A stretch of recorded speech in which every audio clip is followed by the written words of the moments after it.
Hello everyone and welcome back to my mini blog. দিনটা ছিল সোমবার আর এখন যাচ্ছে শ্রাবণ মাস।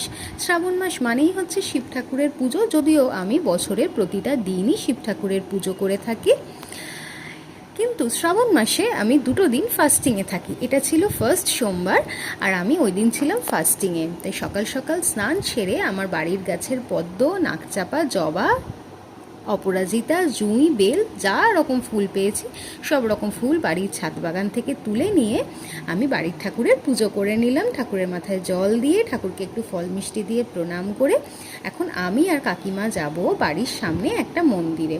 আমি তো রেডি হয়ে গেছি, ওয়েট করছি কাকিমার জন্য। কাকিমাও রেডি। আর এই আমাদের দুধ, ফল মিষ্টি, ধূপবাতি নিয়ে আমরা যাব বাড়ির সামনের মন্দিরে, একটু ঠাকুরকে প্রণাম করে পুজো দিয়ে আসবো।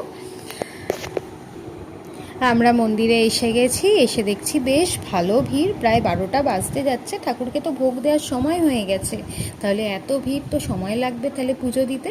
দেখি ঠাকুরের পুজো চলছে, আমাদের সামনেই অনেকে ছিলেন যারা ঠাকুরকে পুজো দিচ্ছেন, শিবের মাথায় জল ঢালছে, ফুল ফল মিষ্টি দিয়ে ঠাকুরকে প্রণাম করে পুজো দিচ্ছে। আমরাও পুজো দিলাম, পুরোহিত মশাইও ছিলেন, উনিও সকাল থেকে মন্দিরে পুজো করছেন।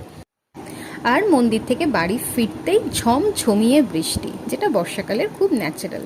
ভালোই হলো, বেশ ঠান্ডা ঠান্ডা ওয়েদার হয়ে গেল। আর আমিও সাথে সাথে করলাম কি, বারান্দার আমার যত ইনডোর প্ল্যান্ট ছিল সব কটাকে বাইরে বার করে দিলাম। তোরাও একটুখানি বৃষ্টিতে ভিজে একদম চকচকে হয়ে যা। ওরাও মন প্রাণ খুলে বৃষ্টিতে ভিজতে থাকলো। And so that's it for today, and stay tuned for my next video.